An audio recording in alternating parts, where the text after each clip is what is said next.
Et bonjour les amis, aujourd'hui on se retrouve pour l'épisode 5 de l'historique météorologique. Cette fois-ci on va aller vers un sujet qui est très loin dans le passé puisque nous allons aller en 1788. Mais qu'est-ce que tu nous racontes toi? L'autre fois tu nous fais le coup de 2003 et maintenant tu nous fais aller limite avant Jésus-Christ?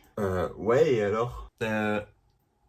Bref, avant que l'épisode commence les amis, je voulais vous montrer un petit quelque chose, ça se situe juste ici. Il s'agit de la station météo que nous allons installer durant ce mois d'avril à Amiens, donc oui, une 7e station. Si vous avez suivi l'espace communauté, normalement vous devriez avoir les informations, sinon n'hésitez pas à aller voir. J'ai fait une publication il n'y a pas si longtemps pour l'évoquer. Alors pourquoi nous remontons jusqu'en 1788, me demandez-vous? La réalité des faits, c'est que ce que nous allons voir aujourd'hui est un orage pré-révolution qui a vraiment contribué à la création de problèmes sur notre pays. Et donc, concrètement parlant, si j'en parle aujourd'hui, c'est parce que le côté historique de cet orage va être très intéressant à évoquer. Alors c'est parti, on accroche sa ceinture et nous embarquons pour le 13 juillet 1788.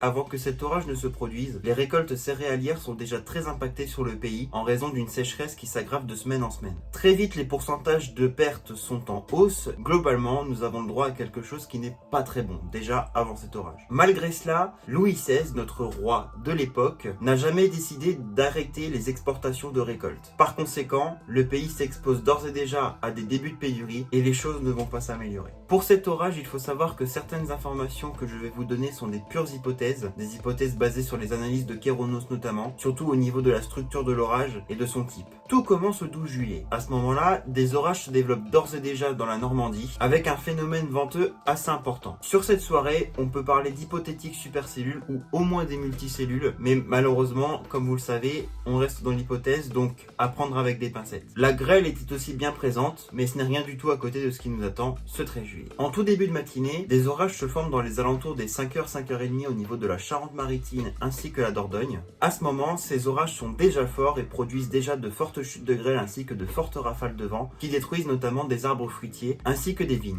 Vers 6h30 à 7h du matin, ces orages s'intensifient très nettement et arrivent en Touraine avec des caractéristiques déjà bien marquées. Au moment d'aborder les régions du centre, ces orages présentent une caractéristique plutôt étonnante, deux bandes de grêle qui sont très distinctes entre elles. La bande de grêle de l'ouest mesure à ce moment-là entre 15 et 25 km, tandis que l'autre, à l'est, mesurait plutôt entre 5 et 15 km. Vers 7h30, ces orages atteignent l'Eure-et-Loir en ayant des caractéristiques particulièrement violentes. De très violentes rafales destructrices, ainsi que des tapis de grêle remarquables qui peuvent avoir parfois des grosses accumulations. Ces grêles et ces rafales produisent alors de très gros dégâts, notamment sur des églises et des toitures. Des arbres sont même traînés sur des dizaines de mètres et plusieurs personnes meurent sur ce coup. L'Île-de-France et Paris seront touchés dans les alentours de 8h et là, l'orage montre des caractéristiques vraiment terrifiantes. C'est à ce moment que l'orage atteint vraiment son seuil maximal avec des rafales de vent qui vont jusqu'à 150 km/h et des grêles qui peuvent aller de 5 à 10 cm selon les communes. Et tout ça va causer des dommages absolument incroyables, surtout pour l'époque. Dans les Yvelines,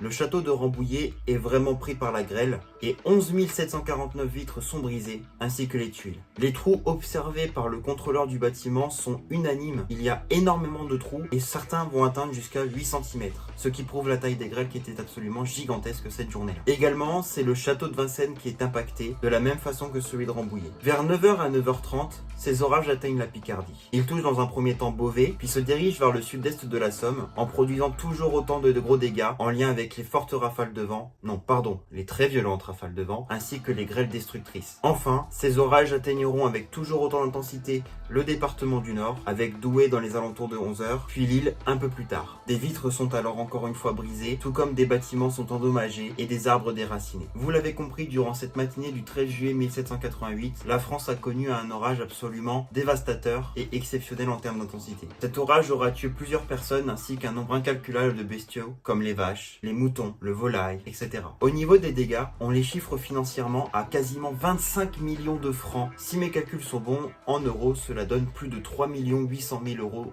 de dégâts. Mais alors pourquoi cet orage a été si problématique pour le pays? Comme je vous l'ai dit, durant l'été 1788, la France connaît sa sécheresse et donc les problèmes de récolte céréalière. Cet orage, en produisant de très grosses grêles, a donc détruit aussi une partie de ces récoltes. Déjà qu'elles n'étaient pas très élevées, eh bien là c'est encore pire. Ce qui va accroître très rapidement les pénuries et donc créer des émeutes dès le mois d'août 1788. Plus tard, le pays continuera d'avoir de gros problèmes puisque l'hiver 1788-1789 aura été très glacial, ce qui a encore plus impacté les récoltes. Ce froid glacial concerne alors tout le pays, avec des températures qui peuvent descendre jusqu'au -17 à Paris et Lyon et jusqu'à -26 à Strasbourg. Ça ne permet pas aux récoltes de pouvoir remonter la pente. Quand on fait le lien entre la sécheresse, cet orage dévastateur et cet hiver glacial, on tombe alors sur des situations avec des récoltes au plus bas et donc par conséquent des émeutes qui se multiplient jusqu'à aller vers la fameuse Révolution française. Si aujourd'hui un orage se produisait et déclenchait un tel truc, je pense que personne n'y croirait, voilà. Et pourtant, à l'époque, c'est bien ce qui s'est passé. Bon, même s'il n'était pas seul, évidemment. D'autant que le problème de pénurie fait, comme vous le savez, des mauvaises choses au niveau des prix. Donc les prix du pain s'envolent, en plus d'une hausse des impôts, les Français craquent littéralement, et c'est comme ça donc que va finir par venir cette révolution. Voilà donc les amis ce qui va conclure ce 5e épisode de l'historique météorologique. J'espère que celui-ci vous a plu. C'est pas facile de faire des épisodes vidéo sur ce genre d'épisode orageux puisque comme vous le voyez, sans avoir beaucoup de ressources, eh bien vous passez votre temps à voir ma sale tronche. Vous me pardonnerez donc pour les petits défauts en lien avec la chronologie de cet événement. Et si vous avez apprécié, n'hésitez pas à mettre un pouce bleu ainsi qu'un commentaire. Pour les nouveaux, n'hésitez pas à vous abonner. C'est très important pour le développement de la chaîne. Et puis quant à moi, je vous retrouve à très vite pour de nouvelles vidéos. Allez, tchuss les amis!